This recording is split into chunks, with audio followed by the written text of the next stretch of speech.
Welcome back everyone, you're with Stuart, back with another video. This one we've got something very special indeed. The very rare 1968 Paam tube record player, made in France.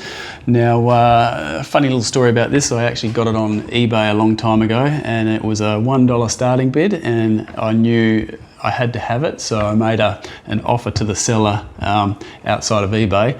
Now, I offered $250 and I got a reply back pretty quick, and it was anyone who's willing to pay $250 would surely pay $500. Now, let's just say I like to think of myself as a bit of a wheeler and dealer, but I got played like a fiddle on this one. Anyhow, let's get right to it. This one's going to need a bit of work. I hope we can sort it out. So let's go.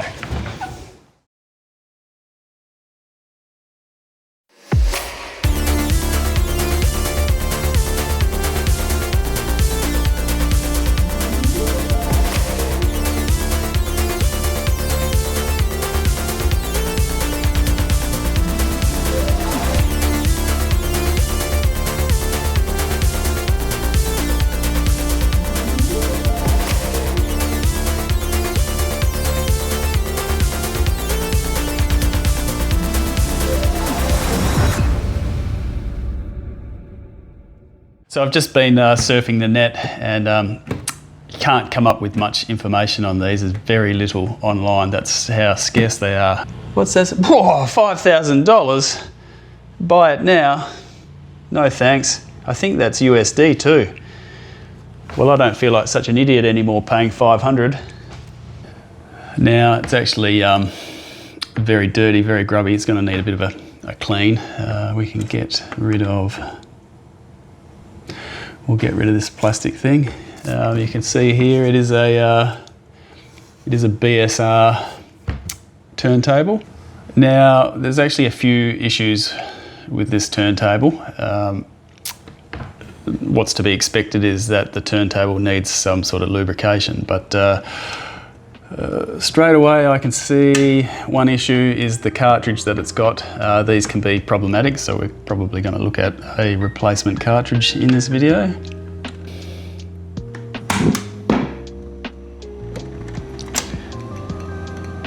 Okay, what's it doing? Wants to play? No, it doesn't. Alright, so we're plugged in now. Okay, so we'll just go, that's right, and auto, is that gonna, oh, so you can just see the turntable slows down a little bit. Oh, well, it's doing it mostly. I'm surprised. I don't know if it's supposed to park itself. It just came straight back out on its own.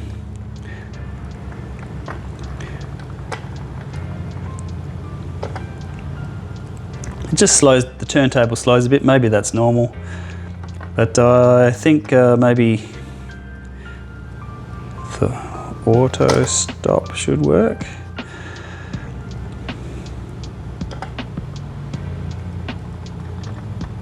So maybe it's just a bit sluggish, but it appears to mostly work, which is great. We've got the Q here up and down, and record size 7, 10 and 12, and obviously our speed here. But yeah, I started it off then to auto, but it appears to just want to keep playing over and over again. I don't know if that's maybe it's looking for this to be down. I'll try it now and see if it actually stops itself. Maybe it will. Oh, it did it. Oh, okay, so it appears to be mostly working. So for it to stop, this actually has to be down by the looks of it. And come around, there's one more thing I wanted to show. So for this little BSR record changer, I don't know if this little flat bit is factory. It kind of looks like a little mod that might have been made because it didn't quite fit.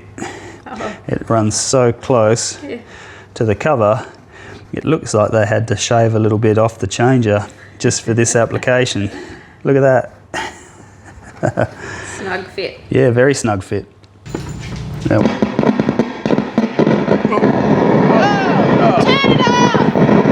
trying. Turn it up. Oh, that hurts my ears. Oh. All right. So that's the main thing we're going to be looking at today. But while we've got it apart, we may as well check and service a bunch of other stuff. So we're going to start with pulling out these speakers. This is the cool thing about this little record player, is the speakers come out and you could put them on the table and direct them anywhere you like, and see how they kind of lean back. So see, they've got the flattened off back, flattened off bottom, and they lean back. Oh, that's cool. You can see inside here, what have we got here? The fuse, the bolt, but I'm guessing it's not got a 12 volt option. That will just be like an input voltage selector. So maybe it can go from 120 to 220 to 240 or something like that. Just unplug the speaker. So that's one speaker off, and then around the other side we have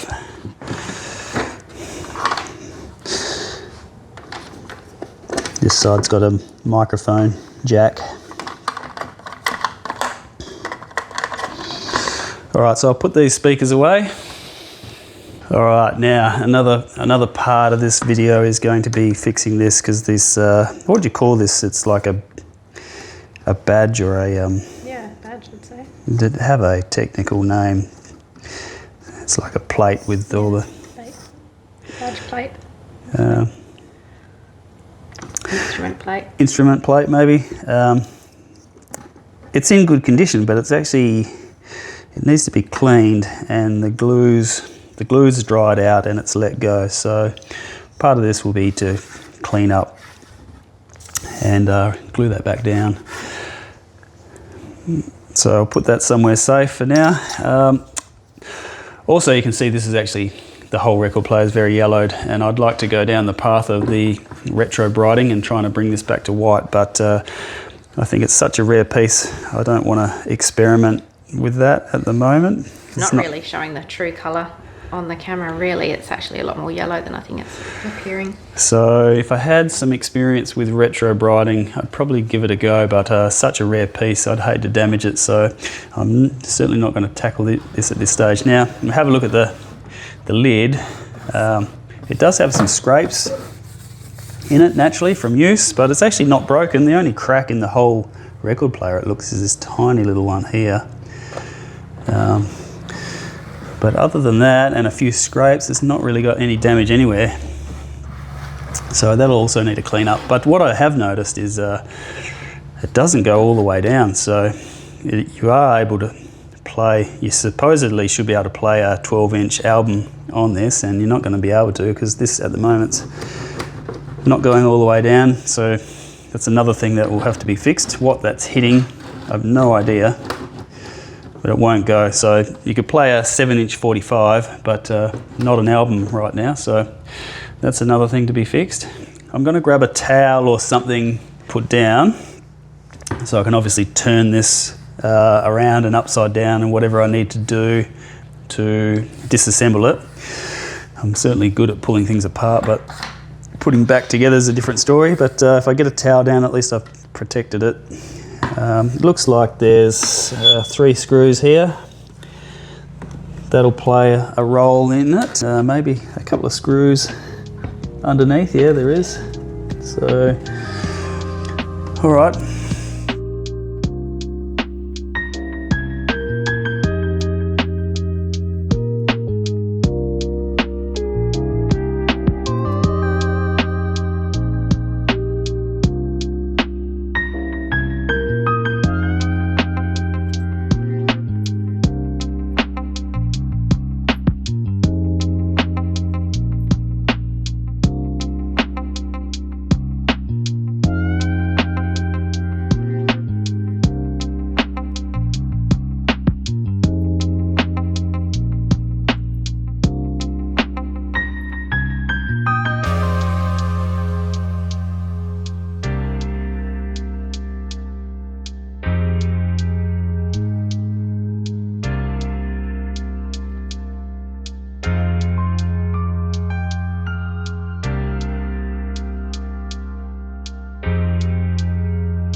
All right, well, I just had to stop what I was doing and reinstall 3 screws because I was trying to take these end caps off and hopefully get the cover off and get a look in, but that wasn't really working because all these are attached by wires and it wouldn't come apart.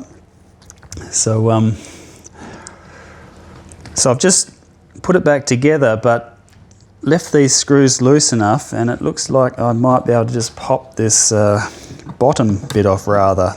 Nothing's attached to, and then at least I can get a look in there because I really don't know how it's assembled and the appropriate way to disassemble. It's really just easy does it and careful.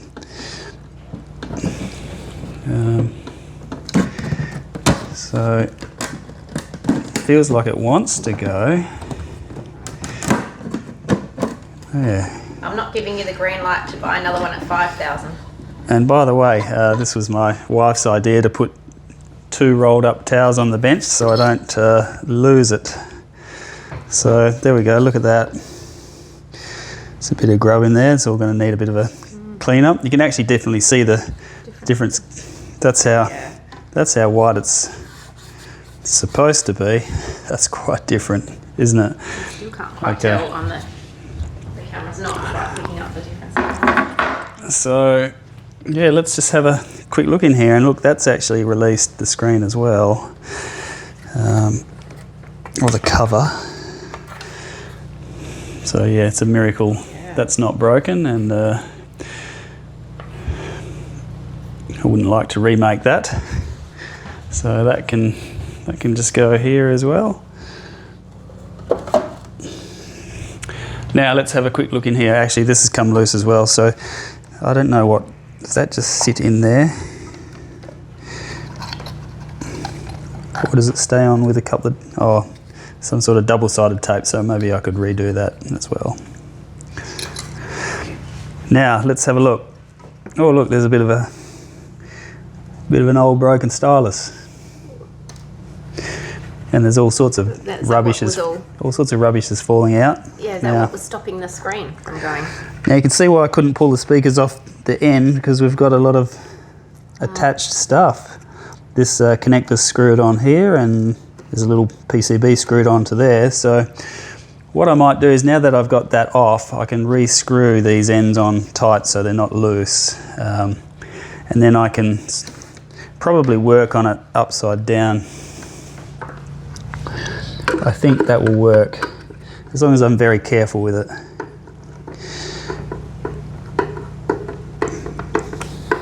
Obviously, worst case, I can unsolder some stuff to work on it. I would rather not, but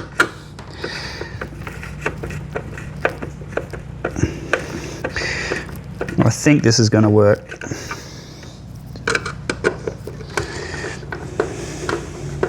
So just tightening those back up again. Oh yeah, that feels okay.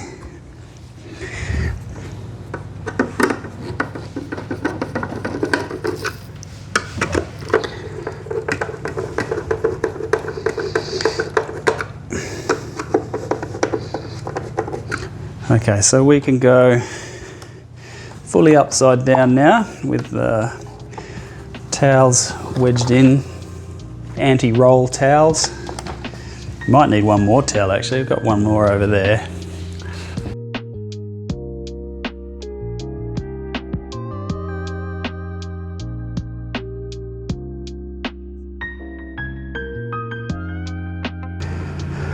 Well, actually I can see now how you could remove the end caps, is undoing the screws on this little PCB here. So 2 Phillips head screws, and then you can pull that up out of this socket, the socket attached to the main body. And once that little PCB here is removed, that detaches the wires, and then you in theory could take this end cap off, and that's for both sides. You can see that even the AC runs through this little PCB on this side. So if you disconnect that PCB, unscrew it and pull it out of that socket, you should be able to take this end cap off if needed, but I don't know that I'm going to have to. Looking at this changer, it's actually still well lubricated. This, I don't know that I want to do anything with that. It's still well lubricated. It's not dried out like maybe someone in the past has either re-lubed this mechanism. You can actually see it's wet and it's not dry. Maybe that's why the mechanism's still actually working. So we get focus there. Sorry about that blurry bit. Now this looks like two little amplifier boards, left and right channel, and obviously we've got our AC motor there. I would really like to check some of these capacitors here and have a close look at this amplifier board while I'm at it. I've got the ESR meter here, so why not check some of these caps and just have a look at these boards a bit closer while it's apart, just in case there's anything faulty or any caps looking like they want to start leaking. It'd be nice to just do a full rebuild of those two little amp boards. I'm not sure that I want to though. So I'm guessing all the noise is coming from these three potentiometers, so I'm really hoping just a bit of the old deoxit into these might solve that problem. If it doesn't, I'll have to replace one or two of these. Once again, I don't want to be replacing anything if I don't have to, so hopefully the old deoxit solves that noise and crackling problem. Well, I'm doing my basic checks now. You can see I've got the two little amplifier boards out. Now, what's interesting is the way they mounted is they've literally got this metal bracket that looks like it's bonded to the chip, and that's how it screws onto this mounting plate over here. I've never seen that before. And then the whole board is hanging off the chip. Anyway, seems to have worked, but look, some basic capacitor checks, and all was looking good until I got onto this 1000 microfarad 16 volt actual. On the dairy, the value looks okay, but I don't know, is this value here a bit high? I'm not sure. I'm quite new to this meter, and I'm not sure, but I'm thinking from watching other people's videos that value might be a little bit high. And then I've just got a standard tester over on this cap here, and well, we're reading nearly 2000 microfarads, so I think I'm going to take this capacitor out, and if I'm going to go to all this trouble, maybe I just change all the caps on these two amp boards and this little power supply cap here. We see the rectified diodes there.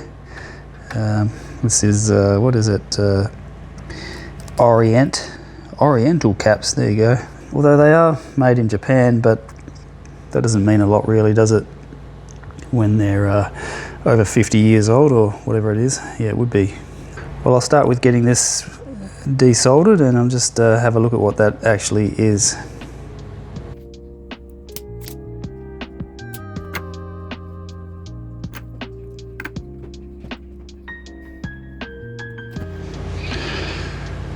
Well, there's that capacitor out of circuit, measuring double what its value is, the 1000. So I'm gonna have to order some capacitors and come back to this in a week. Well, good news. I've now got a little box of capacitors here. There's over 40 here. Capacitors for some other projects in there as well. But what's crazy is the price. Look, 200 bucks for 40 capacitors. A couple are actually missing, but they're not for this project, they're for something else, so that's all good. Will be supplied in approx 4 weeks. But yeah, 200 bucks, absolutely crazy. What do you think, Copper? I don't think Copper cares too much. He thinks we're all crazy. So what I'll do now is I'll get these capacitors replaced in the 2 little amp boards and this little power supply here. So I'm really just doing, well, I am just doing these electrolytics. So I'll get that done. I'll sort of put a bit of deoxit in these potentiometers and just work those a little bit, and then I'll probably flip it over the other way. I'm probably going to do some deoxit in these connectors and these pins, the little amplifier sockets and amp pins as well, because I really don't know what was causing all that crazy hum and carry on. I'd like to separate these as well, here and here. Just make sure I've got a good connection there, so maybe a bit of a deoxit spray in those 2 sockets, and we'll test it out, and hopefully we won't have any of that noise anymore. Yeah, I have no idea what this A brand is. Hopefully they're okay. Probably people screaming at me say don't put that cheap junk in there, but that's what I've ended up with. Actual caps, leaded, of course. And these boards, they actually look like the board was made for actual caps like this cap here, but then they've got some radials and just fitted those. Like, look at this radial here, how it's mounted, and I think that's from factory. But yeah, I'm going to put actuals all back in it, here, and I'll just do one board at a time, starting with this one because I've already got the 2 capacitors out of that, and then I can reference back to this, the positive, negative side, so I don't screw anything up.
Okie dokie, well that's the power supply cap back in. There's our little switch here. I'm gonna get some deoxit on these little slides. Can we get in close enough on them slides? Probably a bit too macro. Anyway, see how it works here. Little power indicator bulb. See the little spring in there as there it is. But yeah, I'll deox it on these slides because they're a little bit corroded and manky. So I'll get that back in, and we're just about to test run this thing again. Wish me luck.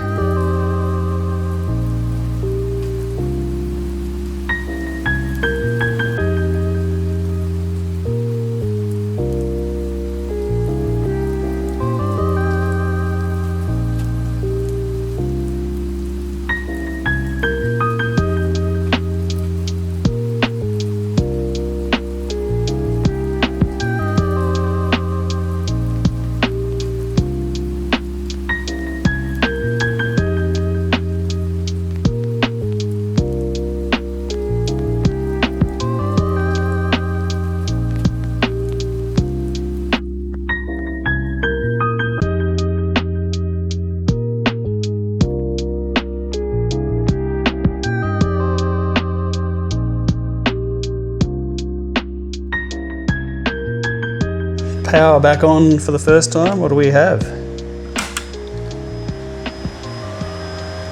Nothing. All right, back to it. We should have power. Well, now when I plug this back in.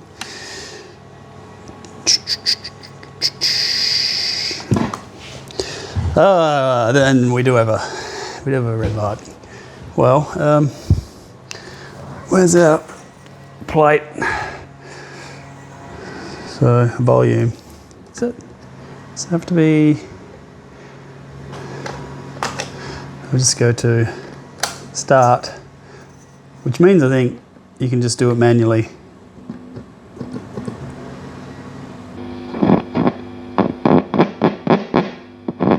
Okay, we're away. Oh, that's good. No horrible sounds. Okay. Now let's start this off with a Chrysler Australia advertisement. Now I shouldn't get red flagged by YouTube for this, should I?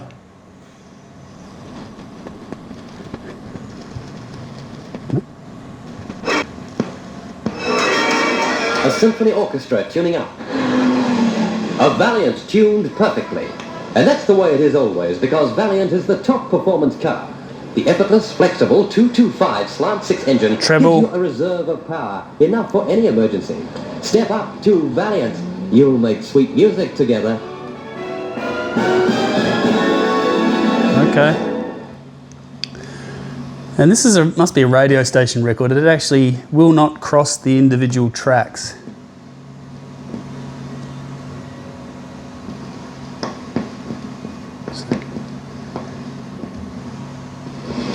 Are you forever following the leader? Frustrating, isn't it? Then step up to Valiant, the top quality car that leads the field in styling, performance and resale value. Styling with its luxurious interior and hard-wearing acrylic enamel finish. Performance with a 225 slant 6 engine. And Valiant's resale value is high when trade-in time eventually comes. Don't follow the leader, drive it. Valiant.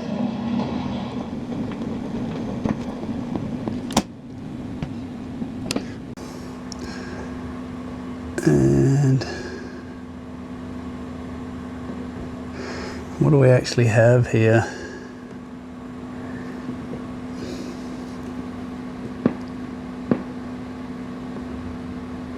Might be a bit too heavy.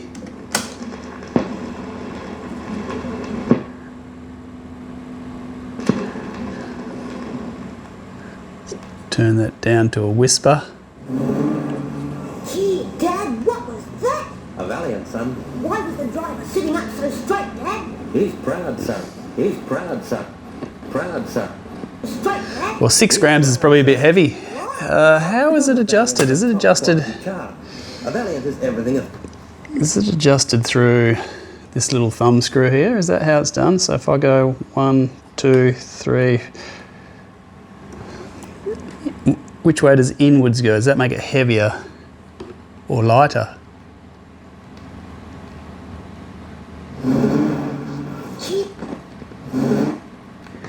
Didn't seem to change much. What does it look like in there?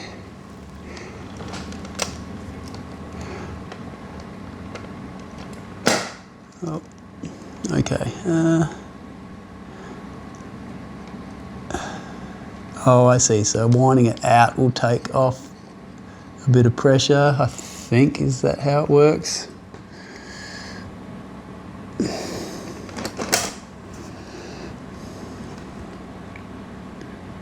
Gee, Dad, what was that?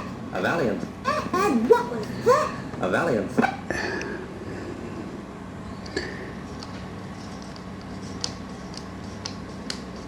I'd like to get it between 4 and 5 grams if I can. It'd be nice. Dad, Proud son. what, Dad? Because a Valiant is a top quality car. A Valiant is a top quality car.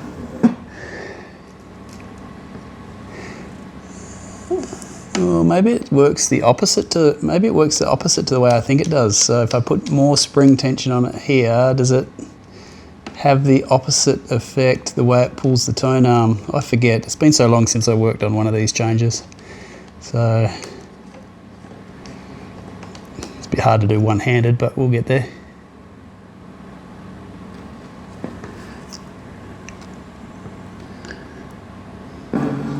Son. Why was the driver sitting up so straight, Dad? Why was the Yeah, so that's lighter now. A Valiant son. Dad, what was that? It's 5. Maybe it's almost on its limit. Get a bit more out of that. So that's it. That's the most I can get out of it unless you change the spring or something. Dad, what was that? A Valiant son. And that's bang on 5 grams. So I'm gonna have to live with that for, you see that? That's where it's just lifting off the record at 5. Why was the driver sitting up so straight, Dad? He's proud son. What, Dad? Okay, now that that's done, the next stage is to reassemble the bottom, or reassemble it, and then we're going to clean this thing up, clean the turntable, give it a bit of a scrub, see how it turns out. We're going to re-glue this faceplate back on, and we're nearly done. We've got a little bit of hum coming through the speakers while it's turned up nearly all the way. Slight audible hum.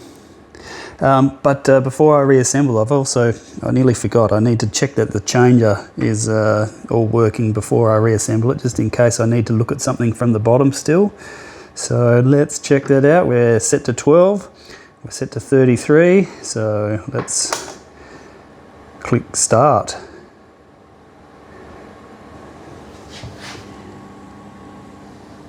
Oh, sorry, we go to auto, don't we, for that. Here we go.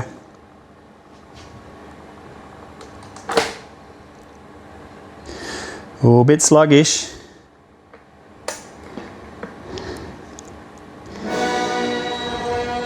Okay.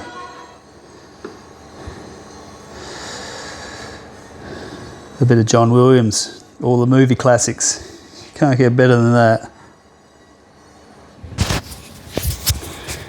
Yeah, so what I will do is just check the idler wheel and everything while I'm here.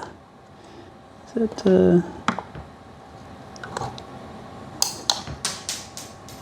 oh, that just went flying on the floor. Lucky I saw where that went. Maybe the shaft just needs a bit of a clean, and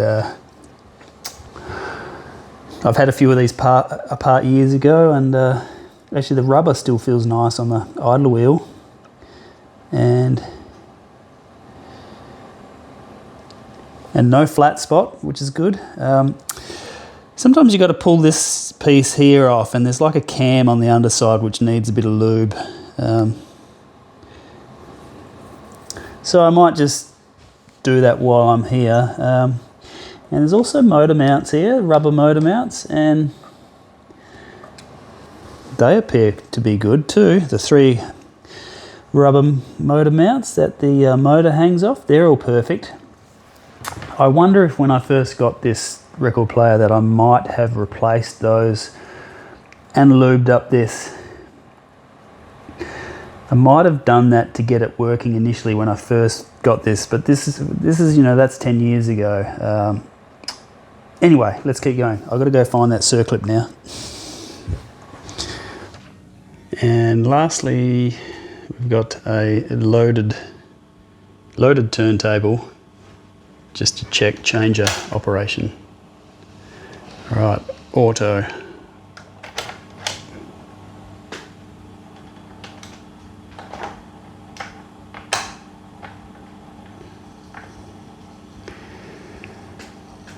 And we can probably skip one just by doing this, can't we?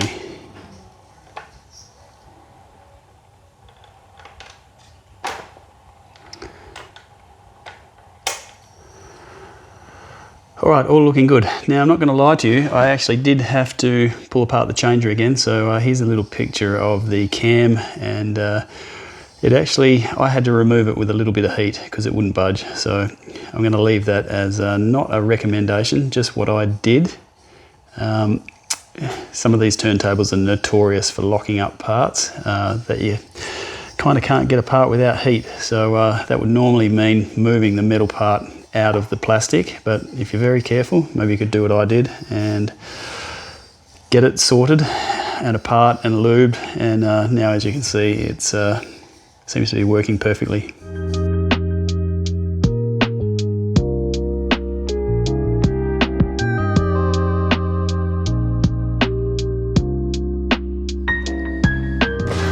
Are you making a mess in my kitchen again?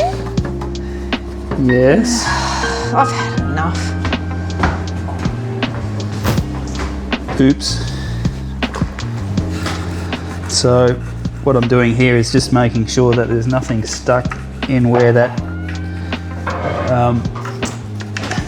where the top cover slides. It's got it like a groove here, so I might even polish that groove a little bit. See the little groove? It's got to be really clean, and I'll get a bit of rag with some polish on it and polish it as well.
Alright, well, a little bit of this residue from the old sticker that used to be the clear sticker I pulled off at the beginning of the video. I think it's sticker residue, so I'm just going to try a little bit of thinners. Obviously being careful not to get thinners on the print there.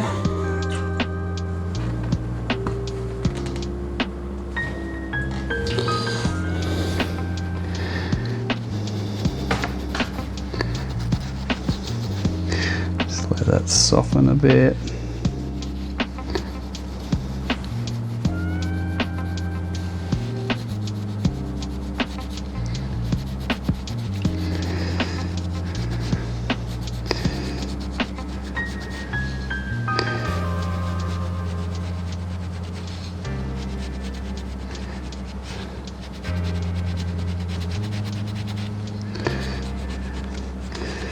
being stubborn.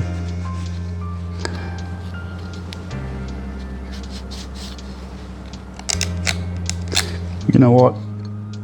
It might actually be corrosion. It's a bit hard to tell.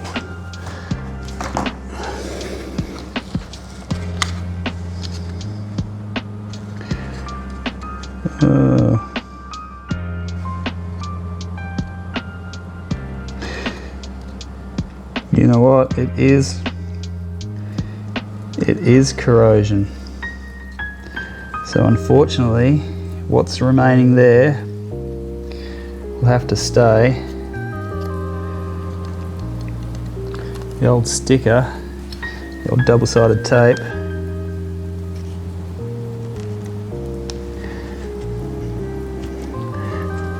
You know what? This old tape is somewhat tacky.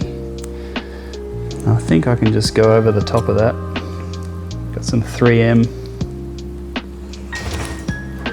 So one there.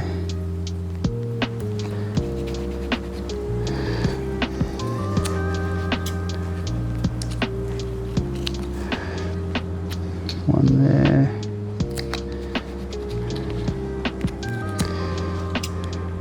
One there.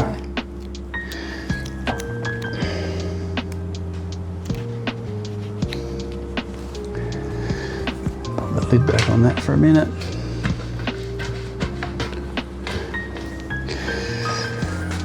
That's ready to go on. Now this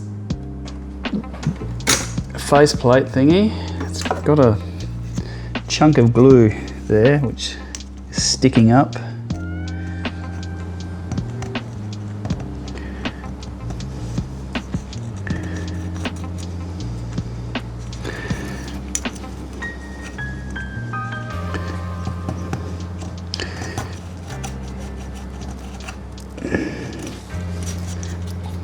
Let me just test that out.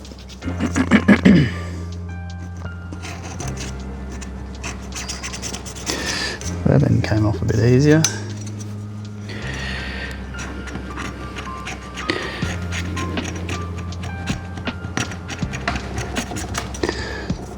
Does that sit down enough now? The other way.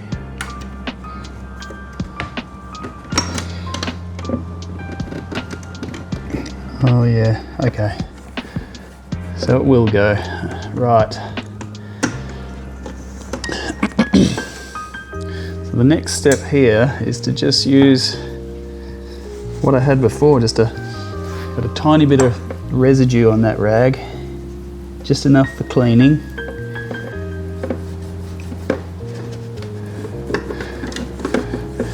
And also this bit of the turntable where we're going to stick that 3M down.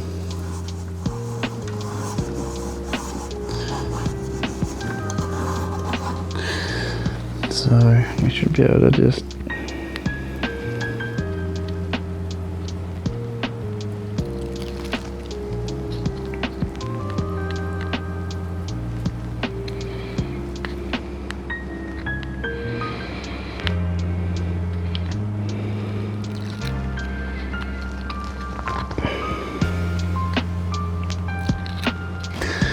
now that should hold this in place.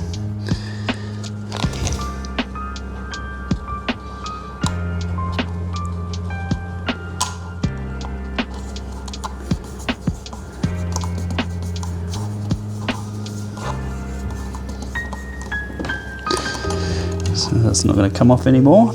And with this, a bit of thinner's residue, one in the middle,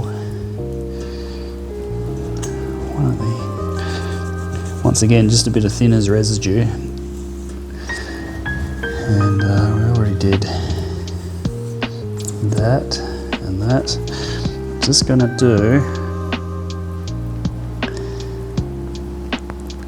3 tiny little dobs.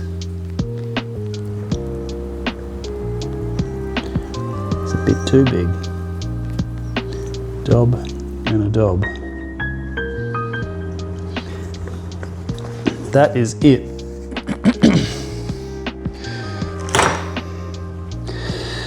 And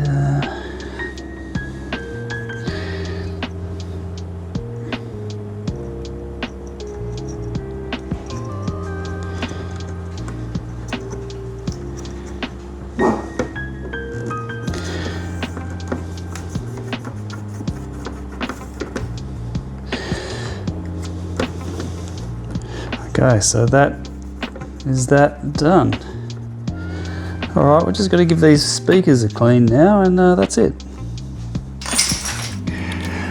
All right, so we better check this needle out. It's one thing I haven't checked before I go playing any good vinyl.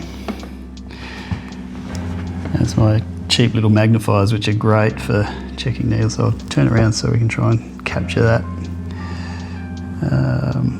Where are we? You can see my fingertip. All right, so it's a bit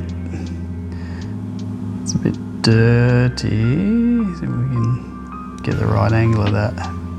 There it is. All right, where's that little toothbrush? Let's try and get another look at that. Ah, there we go. You see that? You can see both ends now. Beautiful. So no chips, nothing ugly, so that's still okay.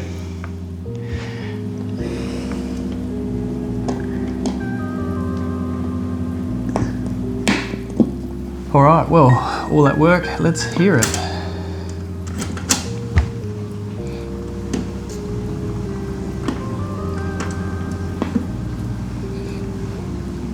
I've got one microphone here, I'll put it over here. My other microphone, this end.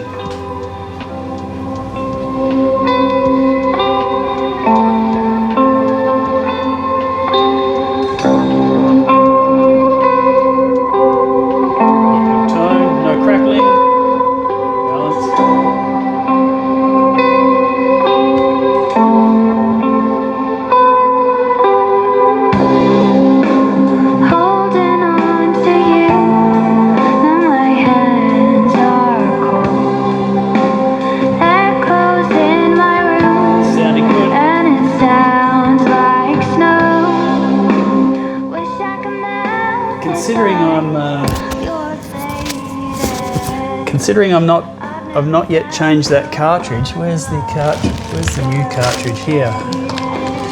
So here's the replacement cartridge, which I would normally use if I find a jukebox or anything else with this grey cartridge. The Varco TN4AD, is it? Or P-132D. Varco TN4A. There's that 3 lots of numbers.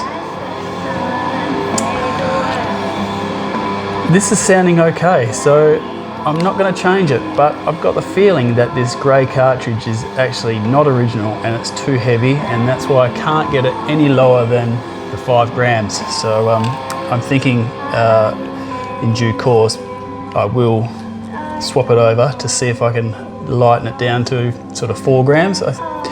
I think these need a bit of tracking force to trigger the end of record, possibly. I'm not that familiar with these turntables and how they work, but I've got a feeling it should be able to go lower than 5 grams to still operate. So that might mean a lighter cartridge like this one. It'd be interesting to see the weight difference between that cartridge and this one, that grey one, and how that would perform. Generally, when I do a swap to this P132D in a jukebox, generally the sound improves overall. Highs, lows, bass, just a cleaner sound. So could be worth trying. But for now, it sounds fine. Really happy.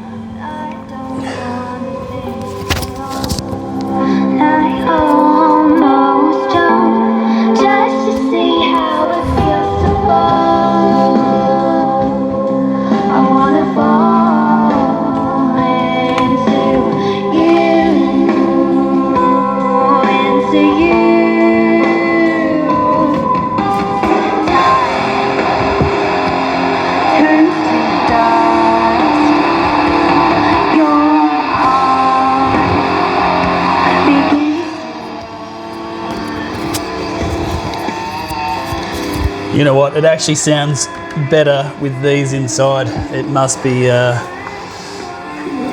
aiding in it somehow. Sounds a bit tinny with them out. So you know where this would sound ideal. There we go. This would sound ideal in a corner, so the speakers can hit the walls 90 degrees and bounce back at you. Well, we'll consider this one like a clean and service rather than any kind of a restoration. I'm really happy to see it working good again. So look, I'm going to finish this video off with something really cool fitting for this record player. We'll play a bit of